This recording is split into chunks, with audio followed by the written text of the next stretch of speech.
OFW ka ba na gustong magsimula ng negosyo, pero gusto mo ng practical at low risk na paraan? Hi, ako nga pala si Jan Bilanghel, and marami nang sumubok ng franchise, buy and sell, o pagdadala ng puhunan sa Pinas. Pero hindi laging guaranteed ang resulta. Kung gusto mong simulan ang negosyo na flexible, beginner-friendly at pwede gawin habang nasa abroad ka, ito ang option na dapat mong i-consider. Affiliate marketing. Mababang startup cost, walang inventory o shipping, pwede kahit nasa abroad.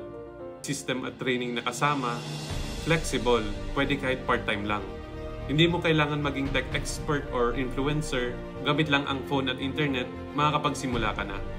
Ideal ito para sa mga OFWs naghahanda sa pag-uwi.